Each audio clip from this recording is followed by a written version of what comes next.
Радіо UA Чикаго. Друзі, етер на Радіо UA Чикаго продовжується. Нагадую, що сьогодні п'ятниця, 21 число на календарі. І сьогодні маємо за честь вітати в нашій студії представника міської ради, Aldermana Ентоні Quezada. Як ви розумієте, це інтерв'ю буде англійською мовою, тому з цього моменту я переходжу на англійську. А хто, можливо, не розуміє, або ще певні є моменти, включайте субтитри або транслейтор. Дякую вам і не забувайте, що ви можете брати участь в нашій розмові, телефонувавши або пишучи коментарі. Отож, good evening, dear listeners and viewers of Radio UA Chicago. My name is Dmitro, and I'm truly excited to welcome you to another important conversation that matters to our community. Today, for the very first time in our studio, we are joined by a special guest, a public servant, one of the youngest member of the Chicago City Council. Please welcome Ентоні Quezada, the alderman of Chicago's 35th Ward, a district that includes parts of Logan Square, Avondale, Hermosa, and Irving Park, along with Milwaukee Avenue, Belmont Avenue, Kimball, Diversey, and surrounding neighborhoods. So, Anthony, welcome you to Radio UA Chicago. We're really honored to have you here. How are you today? How is everything? Привет, Anthony. Доброго вечера. Добрый вечер. Thank you. Good evening, and thank you very much for having me. I'm doing very well. Thank you so much for having me here. It's such a great honor to speak with you and to speak with the Ukrainian community diaspora here in the city of Chicago. A huge pleasure, Anthony. And before we begin, I just want to remind our listeners that they can participate in our conversation. You can call us live and ask your questions directly. Our phone number is 773-697-3923. Again, 773-697-3923. And we always appreciate community engagement. So, Anthony, for many of our listeners, this is the first time they are getting to know you personally. Sure. And I would appreciate if you can just tell us a bit about yourself, about your background, and your life before joining the Chicago City Council. Thank you so much for giving me the opportunity to introduce myself. Again, Sure. My name is Anthony Joel Quezada. I was born and raised in the city of Chicago. I was raised in the community of Logan Square. My parents are immigrants from Mexico and Costa Rica. And they are working class folks who raised me and my three older siblings on the northwest side of Chicago. I've had the great honor of serving in public service for the past 10 years. I was appointed to the Chicago City Council in April of this year. I was elected Cook County Commissioner. I represented many of the communities on the northwest side of Chicago. I was elected in 2022. And then prior to that, I actually worked for the former alderman as the Director of Neighborhood Services. So I've worked in public service for 10 years. I've worked in the restaurant industry. I'm a community organizer. I'm just someone from our city, our great city, and I've always had a great passion for helping people, and that's why I'm in this position now as alderman of the 35th Ward. I will get a question from our viewers. They ask, what brought you into public service? Like, was that your idea? Was that your wish to be a public servant? Or maybe your parents, maybe your friends influenced you somehow? How was it? Actually, my deepest passions, the things that I was inspired by when I was very young, was in space sciences. I always loved astronomy and stars and space. But I was raised with very good values. I was raised with very compassionate values. I was taught to take care of other people because we grew up very poor. We're very working class. We experienced, poverty. My parents lived paycheck to paycheck. And so I knew what it meant to struggle. I knew what it meant to not have enough. I knew what it meant to go hungry or to not pay your bills on time.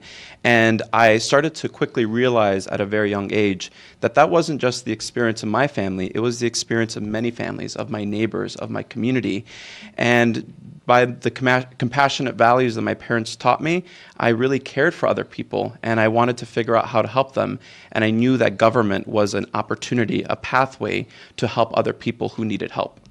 You're the youngest alderman, right? Well, actually, I was the youngest when I was the youngest in the city council when I was appointed in April. But then my new colleague, Walter Redmond Burnett of the 27th Ward, was just appointed last month. And he's just younger than me by a couple months. Okay, you're not the youngest but I'm the second youngest. You're the second youngest. How does it feel to be the second youngest, alderman in Chicago City Council? Do you feel any pressure? You feel comfortable? How is it? Well, I think it's a responsibility because I think it's important that people of all ages see themselves in government, right? I think it's important that all of the perspectives of day-to-day life in the city of Chicago and throughout our entire nation is reflected at every single level of government. So I see it as a responsibility to be able to use my position and my voice to connect with young people and to bring them into the political process so that their voices are heard and so that we have real reform that is informed by the people who live in our city. Very often young people are not heard and they're ignored. So I really appreciate that you saying that, and it means a lot. So as you mentioned, you were appointed by Mayor Brandon Johnson on April 7, 2025, basically this year, a couple months ago.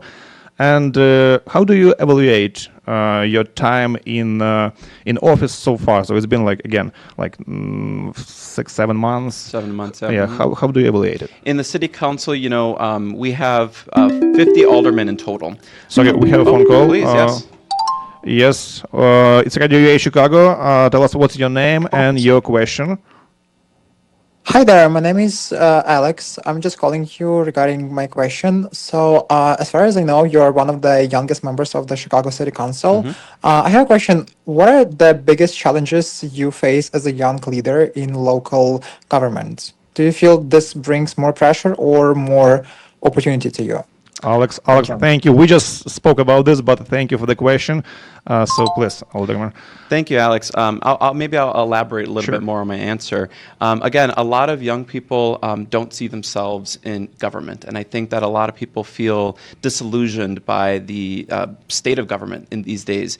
And so, they see a lot of corruption, or they see they don't trust the process or the system. And so, I see my leadership as a responsibility to talk to young people, to bring them into the political process, and to make sure that they feel empowered to actually make change in government. I think that's really important. When I was a young person, I felt like my voice wasn't heard. And now, as the alderman of the 35th Ward, I want to make sure that young people in my ward and throughout the city feel like their voices are being heard and represented. I'm sure you inspire a lot of people right now who listen to us to also go and serve for the city, for the state. So thank you. About your term, about those 7 months, how will you evaluate them? Yeah, so there are many challenges that we're facing right now. I think some of the biggest challenges that we are facing as a city is the pressures that we're getting from the federal government, where President Trump has stripped away funding for certain programs, or because of immigration enforcement, hostile immigration enforcement, because of growing wealth and income inequality, because of all sorts of different challenges around public health, around climate change. I think that there are a lot of pressures, not just in the city council, but truly at every level of government. And the more people that you have in a room that have to make decisions, it's harder to find consensus and compromise. But I'm someone who is deeply invested in making sure that there is dialogue, that there is respect and understanding, so that we can actually make true decisions that are going to help people in their well-being for many years to come. About the challenges, I know about the ongoing debate about the city budget, right? I want to ask you about. So Chicago is now in the middle of heated discussions, and I heard a lot of good points like that are in favor or that are against. What's your point of view about the city budget? How do you see this problem being solved? Sure. I think what informs my perspective coming into any single budget season, when I was a county commissioner, we had to pass annual budgets, and now as an alderman, I have to pass annual budgets. What informs the decisions and my analysis going into any of these discussions are the day-to-day lives of my constituents. What are they experiencing? What hardships are they navigating? And what I'm hearing from my residents right now, who just received their new second installment of their property tax bill, for example. We have people who are coming into my office who are saying, I cannot pay my property tax bill. Over the past 10 years in which I've worked in public service, people used to say, well, my bill went up a little bit, I'll make some sacrifices, but I'll be able to get by. Now, today, people are saying, I can't pay this bill. I have to make extreme sacrifices, I have to borrow money, or I have to sell my home.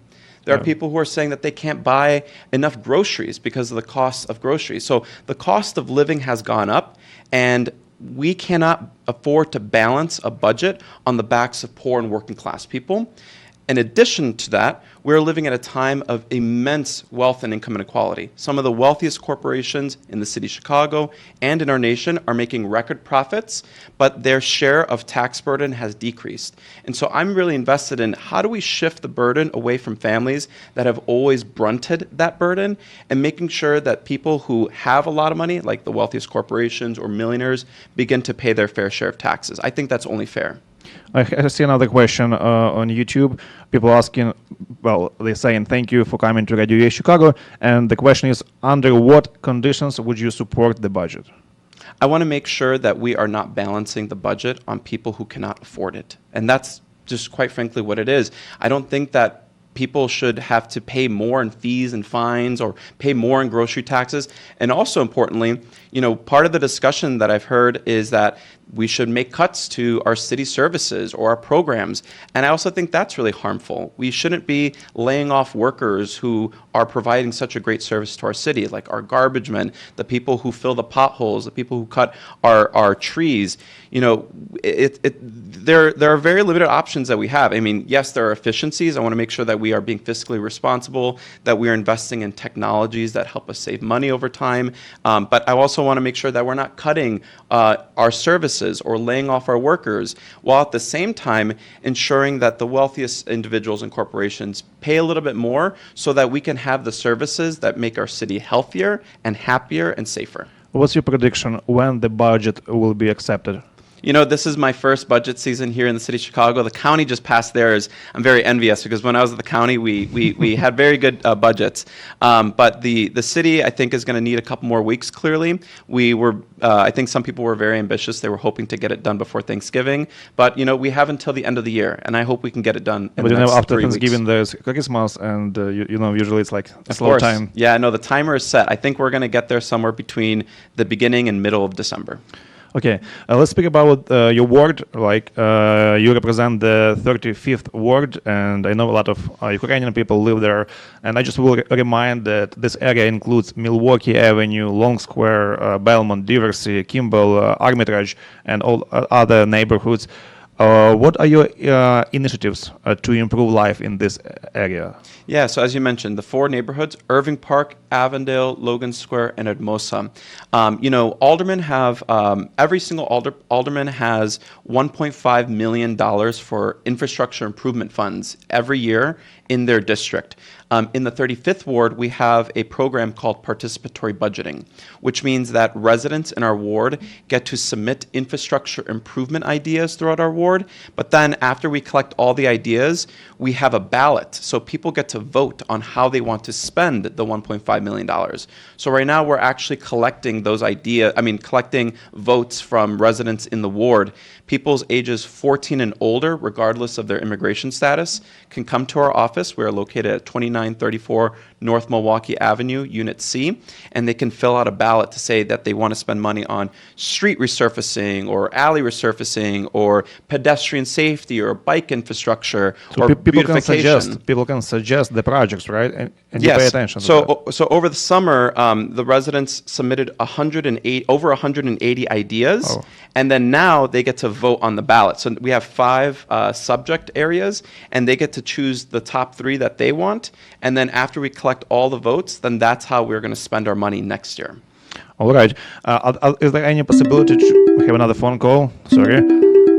Yes, you listen to Radio UA Chicago. We are live, and tell us your name and your question. Hi, my name is Daria, and I'm really happy to have a chance to ask Anthony, a second youngest, as we now know in the ward, just a simple question. If you had to name one project or idea that would could meaningfully improve everyday life in the 35th ward over the next few years, what would it be? Thank you. That's it. That's my Thank you. question. Thank you for the question, Anthony. Your answer. That's such an important question. I think that housing is extremely important. We need to build more affordable housing. Housing costs are very high, and people are struggling to pay rent, and they're also struggling to pay their property taxes. And one of the most fundamental necessities for all humans is shelter. That should be a human right. And I believe in creating a government and economy that guarantees housing as a human right. And so I would really want to see us build more affordable housing so that we can prevent people from going homeless, so that we can make sure that people can save money so that they can buy a home in the near future. But again, most importantly, it's about providing dignity for people. There are too many people, not just in our ward, but throughout our entire city, who just don't have a home or who are housing insecure. And those things keep me up at night. A couple of days ago here at Radio UA Chicago, we had a conversation about Cook County tax bill and how difficult it is for some people to pay. So I totally get your idea, and thank you for speaking about this today. I want to also ask you about Ukrainians who live in your ward. How do you engage with them? And have they come to you asking for something? What was your experience? Well, I've engaged with some Ukrainians individually. I don't think I've had enough, more direct not confrontations, but interactions. There will be now. And sure. I would love that. I was very heartened when our city received so many Ukrainians. Unfortunately, the bad circumstance because of the war. But we are a city of immigrants. Again, my parents are immigrants, and they were welcomed, and other immigrants have been welcomed throughout the years. And I think that there are a lot of similarities between immigrant populations. And so I have a deep care and respect for the Ukrainian people. And so I invite the Ukrainian people who are listening today, if you live on the Northwest Side, if you live in the 35th Ward, please come to our office. We're here to help you. We are here to represent you. Another question from Maria online. What is being done to help Ukrainian newcomers integrate, feel supported, and access city service effectively? I know that there was some work to provide, connect people to housing and different social services. I haven't been up to date on what that kind of work looks like today within the city government.